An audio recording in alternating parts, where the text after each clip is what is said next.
দক্ষিণ এশিয়ায় যেন একের পর এক রাজনৈতিক ভূমিকম্প হচ্ছে। শ্রীলঙ্কা, বাংলাদেশ, নেপালের পর এবার তরুণদের আন্দোলনে উত্তাল হয়ে উঠেছে ভারত। বিশেষ করে বিহারে চাকরি প্রত্যাশী যুবকদের বিক্ষোভ রাজপথকে অচল করে দিয়েছে, নিয়ন্ত্রণ হারিয়ে ফেলেছে প্রশাসন। আর মোদী সরকার পড়ছে চাপে। প্রশ্ন জাগছে, দক্ষিণ এশিয়ার প্রতিবেশীদের মতো এবার কি ভারতের পালা?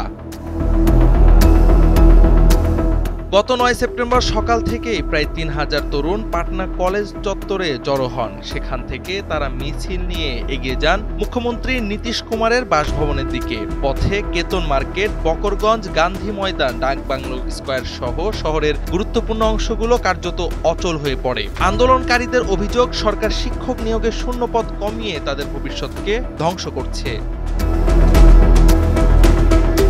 কিছুদিন আগে দক্ষিণের সুপারস্টার থালাপতি বিজয়ের ডাকে মোদি বিরোধী আন্দোলনে জড়ো হয়েছিল দক্ষিণের মানুষ।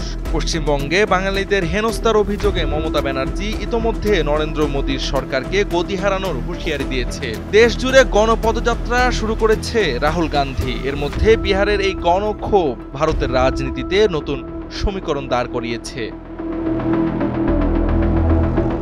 এদিকে আন্তর্জাতিক পরিসরে মোদী সরকারের সঙ্গে যুক্তরাষ্ট্রের সম্পর্কও রয়েছে টানাপোড়েনের মধ্যে। এর মাঝেই এমন অভ্যন্তরীণ অস্থিরতা কেন্দ্রীয় সরকারের জন্য আরও বড় সংকট ডেকে আনছে। রাজনৈতিক বিশ্লেষকরা মনে করছেন, দীর্ঘ সময় ধরে বিরোধী কণ্ঠ রোধ করার কারণে সেনাবাহিনীর ভেতরেও অস্বস্তি বাড়ছে। কেউ কেউ বলছেন সেনা অভ্যুত্থানের সম্ভাবনার কথা। দক্ষিণ এশিয়ার সাম্প্রতিক রাজনৈতিক পালাবদল সে শঙ্কাকে আরও জোরালো করছে। ২০২২ সালে শ্রীলঙ্কার অর্থনৈতিক বিপর্যয়ে মাহিন্দা রাজাপক্ষকে ক্ষমতা ছাড়তে হয়। ২০২৪ সালে বাংলাদেশের ছাত্র আন্দোলনে শেখ হাসিনাকে দেশত্যাগে বাধ্য হতে হয়। আর ২০২৫ সালে নেপালের সোশ্যাল মিডিয়া নিষিদ্ধের প্রতিবাদে কেপি শর্মা ওলির পতন ঘটে।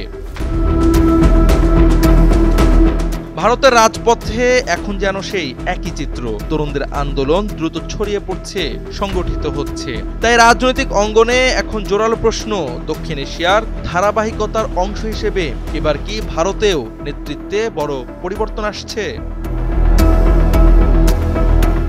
ডেস্ক রিপোর্ট, সময়ের আলো।